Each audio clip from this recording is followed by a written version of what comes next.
Jorge, cuéntanos por favor qué es lo que ha cambiado y qué es lo que nuestros oyentes tienen que saber respecto a la manera como se interrelacionan con sus bancos respecto a la tarjeta de crédito, sobre todo en una crisis que a todo el mundo lo está ajustando y que tiene que haber cambios en la manera como gastamos y manejamos nuestro dinero. Claro que sí. Mira, desde el día 30, o sea, desde ayer, pero en la práctica desde hoy, porque ayer, digamos, los bancos han estado cerrados, desde hoy, creo que uno de los principales cambios que la HSBC está obligando a los bancos es a que ofrezcan una tarjeta de crédito sin membresía. ¿Sí? Dentro de la propuesta de valor del banco, de la financiera, tiene que haber una tarjeta por lo menos que no tenga este cobro y de comentarle al cliente, no hay que decirle al usuario que tiene esta opción. ¿No? Cuando uno hace una tarjeta de crédito le tiene que decir, oye, mira, por si acaso hay esta posibilidad de la tarjeta sin membresía. Ese es uno de los principales cambios, creo, en la práctica. Adicionalmente a eso, se ha enlistado una serie de prácticas que se consideran, como bien decías al inicio, abusivas, ¿no? Algo que ya está prohibido hacer. De hecho, esto es dinámico. La HSBC, digamos, ha estado desde el año 2005, que salió el reglamento de transparencia, ha estado enlistando, agregando algunas prácticas que están prohibidas. Y ya hoy día se han agregado 9 prácticas que están prohibidas, digamos, que se consideran abusivas y que lamentablemente se han venido dando probablemente en los últimos meses, por lo cual hay que tener que especificar pues, que no se pueden cometer, ¿correcto? Una de las más importantes, por ejemplo, es cobrarte más de un cargo por incumplimiento en el pago de una cuota o pago mínimo del mes. ¿Qué sucedía? Si yo no pagaba a tiempo mi pago mínimo o mi cuota del mes, a veces el banco me cobraba por un lado una tasa moratoria y por otro lado una comisión por pago tardío, por ejemplo. Entonces me estaban cobrando un doble castigo, ¿no? La tasa moratoria y la comisión por pago tardío por una sola falta que es el incumplimiento, ¿no? Está prohibido hacer eso, por ejemplo. O está prohibido, si es que todavía no llega a ser el mes 12 para que se cobren la membresía, está prohibido adelantar ese cobro, ¿no? Si no se cumplió los 12 meses, porque eso es cada 12 meses se cobra la membresía, ¿no? Entre otras prácticas. Correcto. Más, ¿no? Pero veamos, son varias. ¿Por qué? ¿Por qué se han dado estos cambios en esta situación? ¿Tiene algo que ver con la pandemia? Es decir, ¿se le ha puesto un freno a los bancos para no seguir con prácticas abusivas? Y la pregunta es, ¿por qué el rótulo abusivas? Es decir, ¿por qué tenemos bancos que tienen prácticas abusivas? Porque después no lloren cuando venga un congreso populista a quererle meter más normas de las que debería tener el sistema financiero. Sí, mira, el término es un poco duro, de hecho, prácticas abusivas, pero lamentablemente se da. Lamentablemente la falta de educación financiera, ¿no? Hace que exista lo que se llama asimetría de la información. O sea, el cliente, el usuario, no conoce tanto de educación financiera y entonces, lamentablemente, el banco aprovecha un poco ese desconocimiento, ¿no? Y suele lamentablemente abusar un poco de la desinformación del cliente, lamentablemente. Ahora, ¿por qué se ha dado en esta época?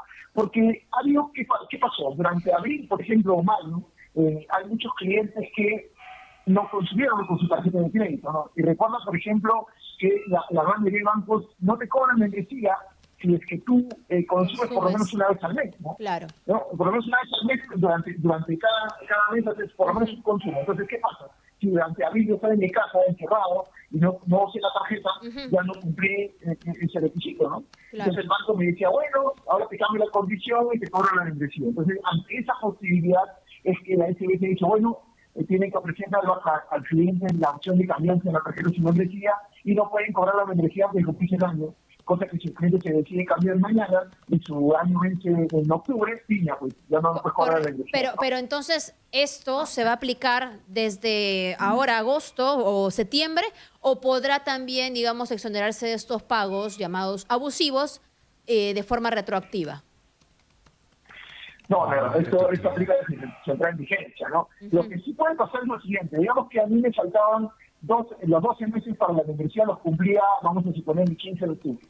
Entonces yo, como en abril no consumí la tarjeta, sé que me van a cobrar membresía porque no he cumplido el requisito que me han dado de 12 consumos, uno por mes.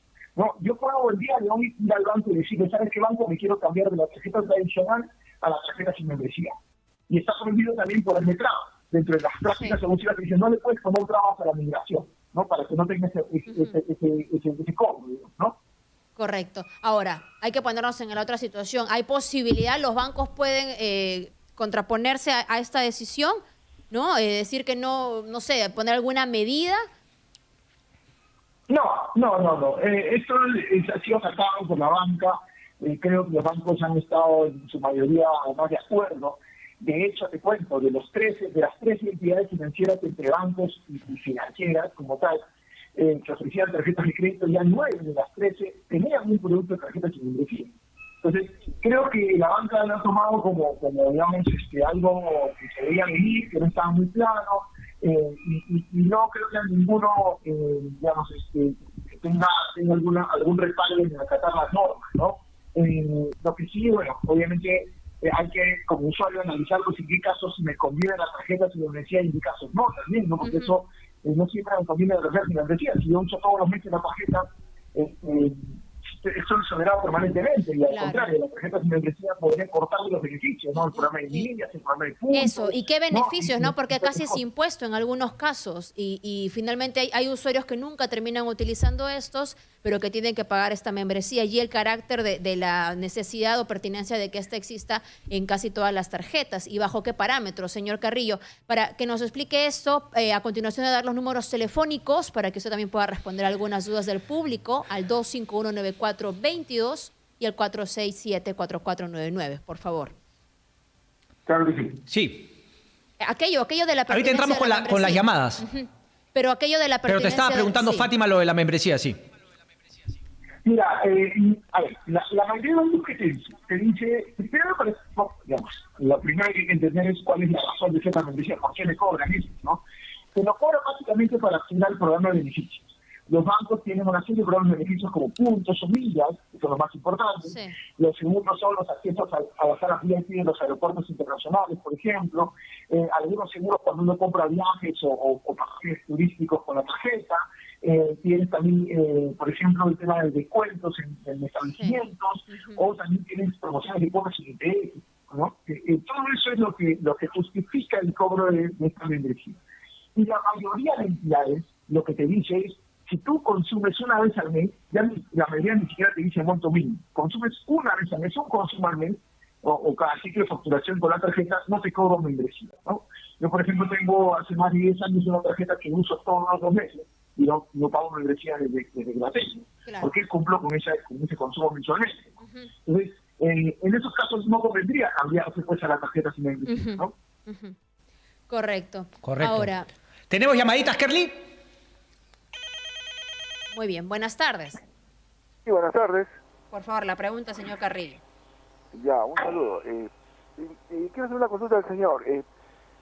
¿Por qué el banco nunca adoptó una de las medidas, me refiero, para los que cumplían puntual y nunca se atrasaban, una tasa, por supuesto, menor, o sea, diferenciada, versus los que tenían problemas y siempre lo han tenido de repente hasta ahora y antes también? ¿Por qué ahora vamos a creer o esperar algo, ¿no?, diferente? Sabemos cómo son los bancos, ¿eh?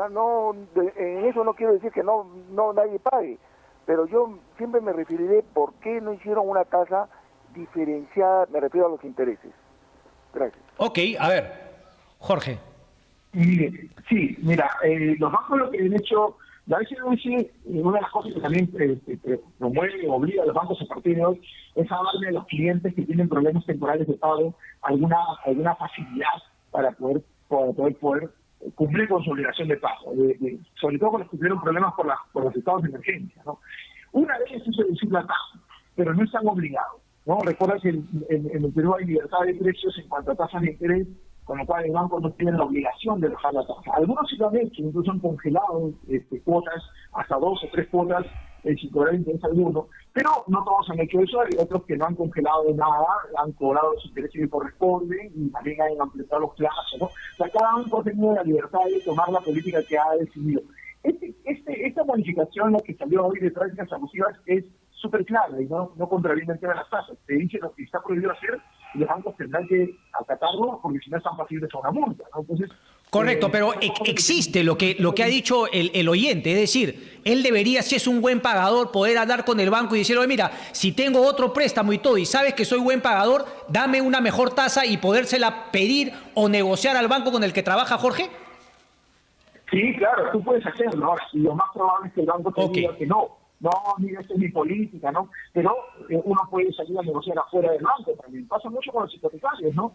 Yo tengo mi crédito hipotecario del 9%, por ejemplo, estoy pagando puntualmente, ¿no?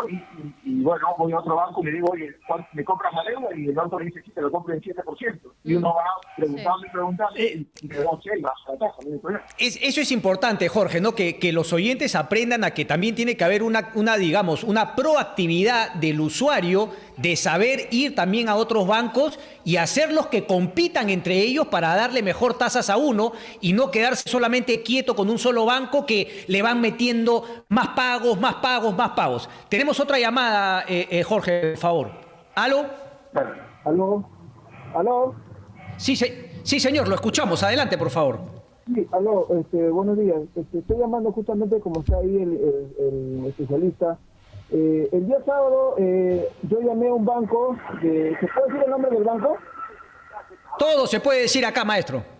Ya, mire, el día viernes yo tuve 2 depósitos a mi tarjeta, ya, de cual el día sábado voy a visualizar en la app del Banco Interbank mi saldo.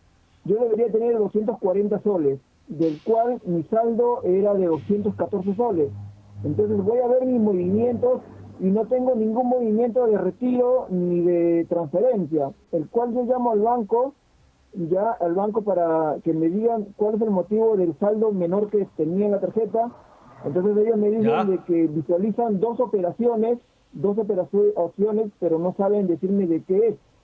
Entonces yo le digo a la señorita, en todo caso estoy llamando para que ustedes bloqueen las transacciones porque yo no reconozco esas transacciones. De repente me han bloqueado, me han clonado mi tarjeta, no sé, algo así. Le explicaba a la señorita y me dice que ella no puede hacer eso. No puede bloquear las transacciones porque ya las transacciones están hechas. Yo le digo, pero si estoy llamando para evitar ser víctima de fraude, de robo, ¿no? O de clonación de tarjeta, ¿por qué ustedes no pueden bloquear las transacciones? ¿Tienes algún seguro que hayas contratado con Interbank para tu tarjeta? No, ningún seguro, nada. Pero era en tu cuenta, o sea, ¿era respecto de tu tarjeta de débito o de crédito? Era de mi tarjeta de débito. Ok. Vamos a ver que nos cuente Jorge, por favor, Jorge. Sí, mira, si es que el Interbank en este caso, como todos los bancos, le dan al cliente siempre medidas de seguridad, ¿no? O sea, le dicen, oye, mira, esta es tu clave secreta, este es tu número de tarjeta, hay un código que se llama el CVV, bueno, le dan algunas tokens, etcétera, ¿no? Y en todo caso, si se ha hecho un consumo con la de crédito, con la de débito, que la persona no reconoce, ¿no? El banco tendría que probar que se usaron los medios de seguridad que el banco otorgó, ¿no? Y que pese a eso se ha hecho el consumo, ¿no? ¿Qué pasa? Si yo no, a mí no me preguntaron la clave, si yo nunca puse mi número de tarjeta, etcétera, y hay un consumo, el banco tiene toda la obligación de revertir esa operación, porque yo no hice el consumo, tendría que el banco probarme que yo estuve involucrado en la compra, ¿no? Que un slime o algo similar, para que me puedan cobrar. Si no, ellos tendrían que asumir el pero Jorge, en la realidad, o sea, eso es así, es decir, el banco te va a tener que probar, sino que te va a devolver la plata. En la realidad no es así, o sea, ya le descontaron la plata a nuestro amigo. Sí, pero recuerda que acá no solamente es el banco, también interviene la superintendencia, ¿no? O sea, a ver, si hay una clonación de tarjeta, hay un fraude, si no tienes seguro también, no te garantizan la devolución. Esa es la otra. Te amarras al seguro, pese a que tienen que, en realidad, el banco tener todas las medidas de seguridad. Sí, mira, la SBS dice que a pesar de tomar el seguro, independientemente del seguro, ¿no? Si es un tema imputable al mismo banco, o sea, disculpa de la falta de seguridad del banco, el banco tiene que devolver el dinero. A veces la gente no conoce un poco sus derechos y simplemente cree que el banco no lo va a devolver, pero si el banco tiene que... Claro, pero lo que voy es que un poco la naturaleza del banco actualmente es cobrarte y bueno, pues ya tú finalmente todo lo que tengas que hacer, te vas a demorar, vas a perder plata. En este caso es una diferencia de algo de 30 soles. Quizás lo que él tenga que gastar en ir a la SBS a presentar reclamo y qué sé yo, va a ser mucho mayor al monto que le habían descontado, pero el banco ya se embolsicó esa plata. Sí, es cierto. En este caso, pues, la lavada te va a salir más cara que la camisa. Vamos con la siguiente llamada, señor Carrillo. Buenas tardes. Aló, buenas tardes. Sí, le escuchamos. Aló, buenas tardes. Mira, yo tengo un problema. Yo me saqué un carro en el mes de febrero. Entonces, en marzo viene la pandemia. resulta que cuando viene la pandemia yo ya no puedo salir porque el gobierno me dice no salgas. Pero Sí. pasa julio y me llega una carta donde me dice que usted va a pagar a partir de septiembre, pero 50 soles mensuales, más. O sea, mi cuenta es 1.400 mensual. Ahora tengo que pagar 1.550. O sea, no es siquiera 50 soles, casi 100 soles. Es el Banco Santander. ¿Qué hago? Ok, Jorge. A ver, sí, mira, lamentablemente la SBS le dio a los bancos la posibilidad de reprogramar unilateralmente. Lo ideal hubiera sido que se comunique con la señora y le diga, mire señora, usted tiene dos opciones. O paga los 1.450 mensualmente como corresponde, del mes de abril, de mayo, etcétera, o le hago la reprogramación, con lo cual al darle más tiempo al dinero, porque le estoy dando más tiempo para pagar, le tengo que cobrar más intereses porque eso es lo que corresponde y su cuota va a aumentar 100 soles. No tendría que haberle dado esa posibilidad de que la señora escoja. Como no se dio la posibilidad, simplemente el banco reprogramó unilateralmente, y eso fue algo que la SBS autorizó por la gran cantidad de clientes que podían tener ese problema. Lo que tendría que hacer la señora es una de dos, o empieza a pagar esa nueva cuota, o pide la reversión de la reprogramación, o sea, que el banco le cobre el programa original, pero en este caso tendría pues la señora que pagar sus cuotas desde marzo hasta agosto, ¿no? Entonces, difícilmente no tiene una liquidez para pagar todas esas cuotas, ¿no? Entonces, ahí no se quedaría otra que hacer eso, renegociar la tasa nuevamente, como hemos visto hace rato con otro banco. Señor Jorge. Ok, o sea, moverse, lo que habíamos dicho, siempre darle al banco que te está apretando la opción, oye, si me sigues apretando me voy a otro. Por ahí viene la bala. Siempre y cuando uno sea puntual, tiene todas las posibilidades de pedirse, o sea, un cambio de entidad financiera con una mejor condición, ¿no? Acá es súper ser puntual en los pagos, ¿no? Porque los bancos van a comprarse la deuda si es un cliente puntual siempre. Muy bien. Ok. Señor Jorge Carrillo, ¿nos puede esperar unos segundos para ir a la pausa y regresar con más llamadas, por favor?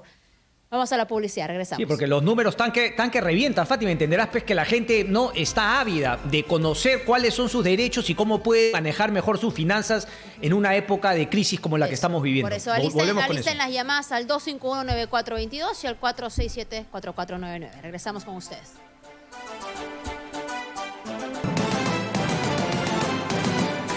Muy bien, estamos con el señor Jorge Carrillo en la comunicación, contestando llamadas del público respecto a estas prácticas llamadas abusivas de los bancos. ¿Qué hacer ahora en adelante que se ha cortado con varias de ellas? Señor Jorge Carrillo, atendemos las llamadas del público. Claro que sí. Muy bien, buenas tardes. Aló. Muy bien, se ha perdido la comunicación. Vamos con otra llamada. Aló. Sí, ahí está. Buenas tardes. Sí, buenas tardes. Sí, le escuchamos. Mire, yo me robaron mi tarjeta, la perdí, la tarjeta de Ripley, y hace 2 meses que la cancelé. Y ahora me están cobrando una membresía. Dice que la membresía es porque tengo una cuenta que no he cancelado. ¿Eso es cierto? A ver, señor Carrillo. A ver, señora, si usted canceló la tarjeta hace 2 meses, no debió haber tenido ninguna cuenta de deuda, porque, digamos, no tendrían por qué cobrar la membresía. Ahí tiene todo el derecho de pedir, o sea, de reclamar, pedir la anulación de la membresía, ¿no? Presente en el libro de reclamaciones esto, porque, a ver, si yo cancelo la tarjeta hace un par de meses, se supone que la dejo en cero, ¿no? Y si hay alguna deuda pendiente, eso me la debieron cobrar al momento de cancelarlo. Así que en este caso es total responsabilidad del banco, ¿no? Y no deberían cobrar la membresía, en ningún caso.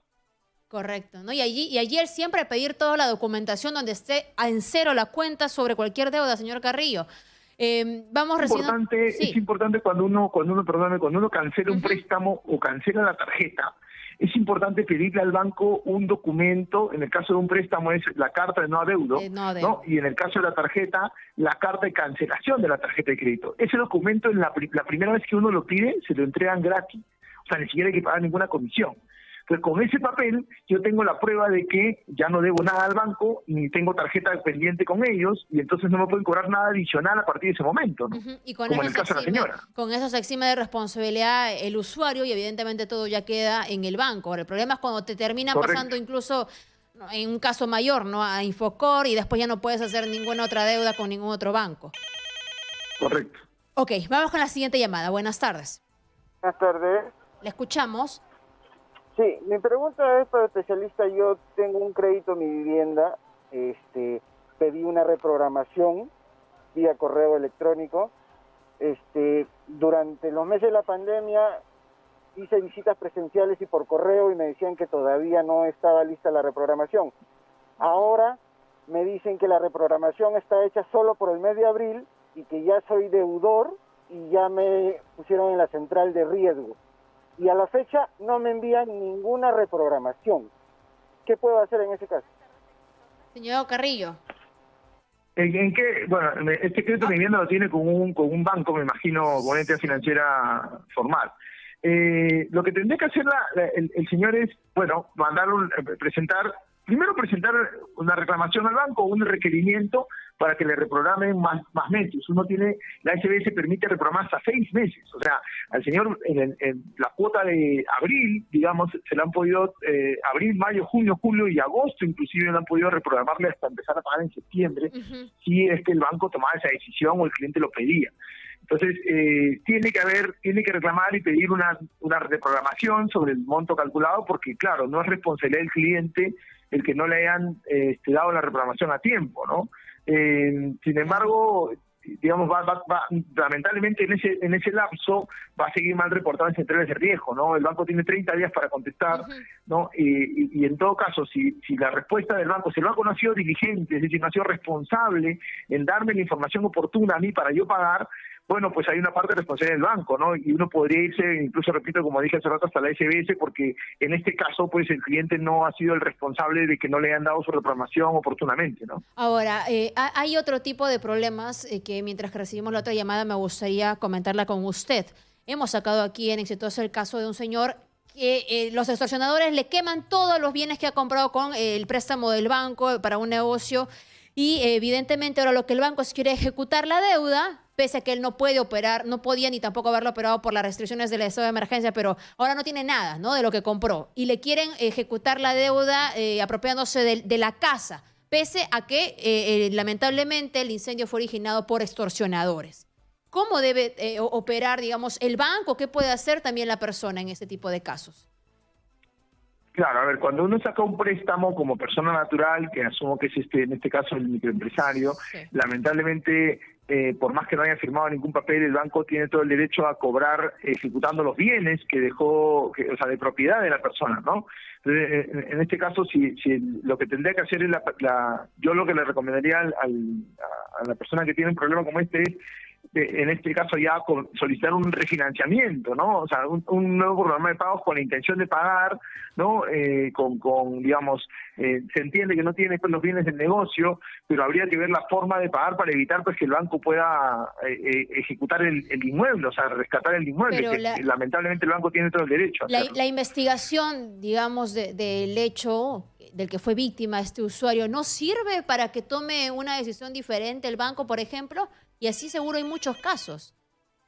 Lamentablemente no, porque digamos se entiende que no es culpa del cliente, pero tampoco del banco, y no ha habido un seguro que lo proteja, no hay un seguro contra robos. De pronto, no, por lo menos en el mercado peruano no es común un seguro contra robos o contra este tipo de extorsiones, ¿no? Entonces, lamentablemente en estos casos el banco puede cerrarse al hecho de que a mí me debe ese dinero y más allá de quién haya tenido la culpa de... Claro, pero es que es un hecho pago, ¿no? evidentemente que escapa, digamos, al dominio del usuario. Evidentemente, me imagino que habrá una cláusula, algo que pueda revertir la situación. Mira, normalmente no hay un tema de esos hechos fortuitos, algo que sea un tema de desastres naturales o una cosa totalmente ajena al ser humano. Pero yo entendería que en estos casos pues el banco también debería ser consciente. El principal interés del banco es cobrar. Entonces, si el cliente se le acerca y le dice, mira, ha habido este problema que está fuera de mi alcance, tengo la intención de pagarte, pero necesito que me des un aire más para yo poder gestionar el pago, yo creo que el banco negociando le puede dar una facilidad. Fuera, ¿no? tan bueno el universo. Debería. Vamos con la siguiente llamada que nos está esperando. Buenas tardes.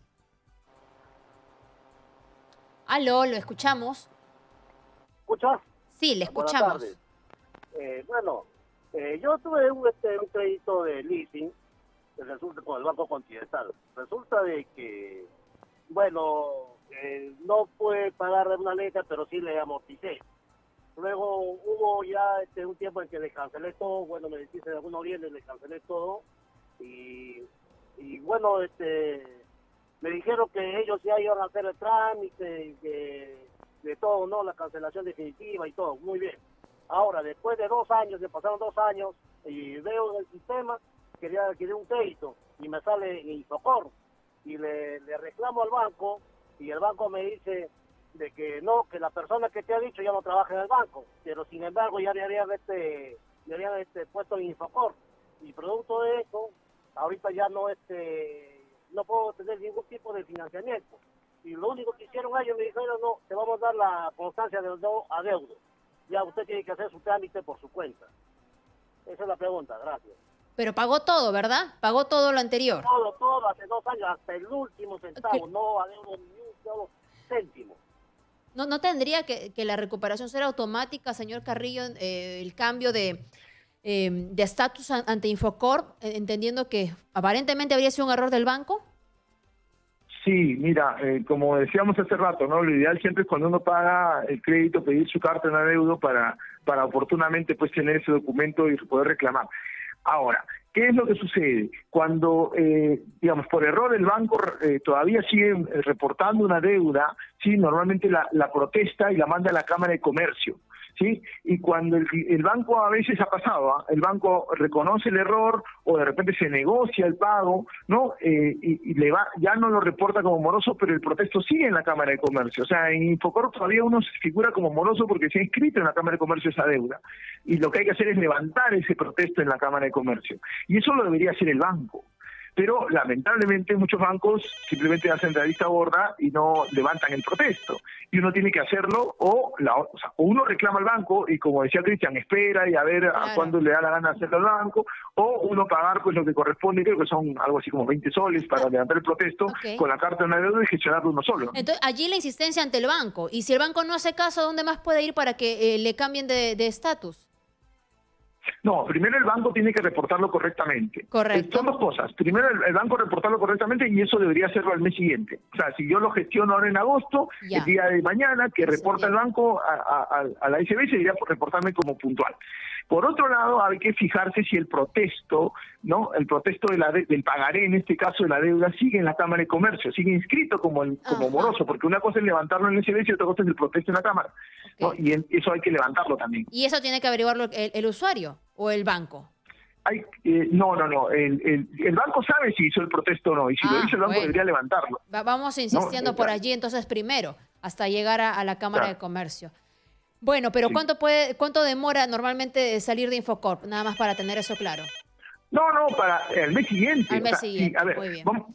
Digamos que yo en agosto tenía una deuda, vamos a suponer que no es un error, que yo me equivoqué, no pagué a tiempo y hace 12 meses que no pago mi deuda y la negocio y la arreglo ahorita en el día de hoy, 31 de agosto.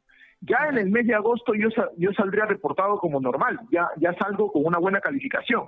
Perfecto. El tema no es ese, el tema es que los bancos que hacen, cuando para darte un nuevo crédito no miran tu último mes, miran tu historial de por lo menos 12 meses. Claro que sí. ¿No? Claro, entonces ahí por eso te dicen que cuando tú te arreglas con el banco tiene que pasar por lo menos un año para darte un nuevo crédito, porque el banco va a mirar tus últimos 12 meses, ¿no? Vamos es un poco lo que se dice, ¿no? Vamos con la siguiente llamada, por favor. Aló, le escuchamos. Aló, buenas tardes. También quería hacer la consulta. Yo he tenido un tema con el Banco de Trabajo y hace años, ¿no? Cuando había. Yo lo vendieron mi deuda a una empresa y a la cual yo llegué a cancelar hace 2 años. Y yo cualquier consumo que quiera hacer, que sacar una tarjeta de crédito, un préstamo o algo, siempre me sale en rojo. ¿A qué se debe eso? Porque yo tengo la carta de no adeudo. Usted hizo la cancelación en esta empresa que tenía la deuda del Banco del Trabajo. Así es, sí lo cancelé. Ya, debe ser como lo que le decía al oyente anterior, ¿no? ¿Qué pasa? El Banco del Trabajo o la empresa a la que le vendió la deuda ya hizo la compra, ya registró la cancelación de la deuda, pero de repente se está inscrito todavía en la Cámara de Comercio como un pagaré no pagado, un pagaré protestado. Entonces uno ¿Dónde tiene que quería acercarse a la que- Cámara de Comercio y decir con la carta. Correcto. Señor Carrillo, sí, le escuchamos, señor. No, ¿tendría que ir a la Cámara de Comercio? Sí, yo lo más probable es que, a ver, hay dos posibilidades. La primera, que la empresa a la que usted le compró la deuda, o le pagó la deuda, perdón, no lo siga reportando moroso, cosa que no creo, porque si usted ya arregló con la carta de nueva deuda, el tema se soluciona.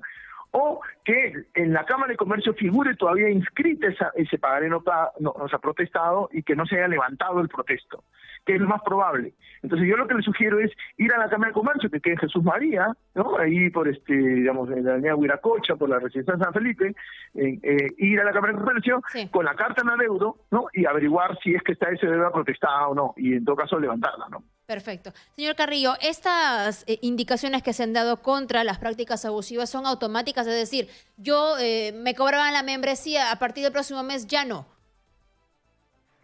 Sí, correcto. A ver, Más allá del tipo de que, tarjeta que tenga.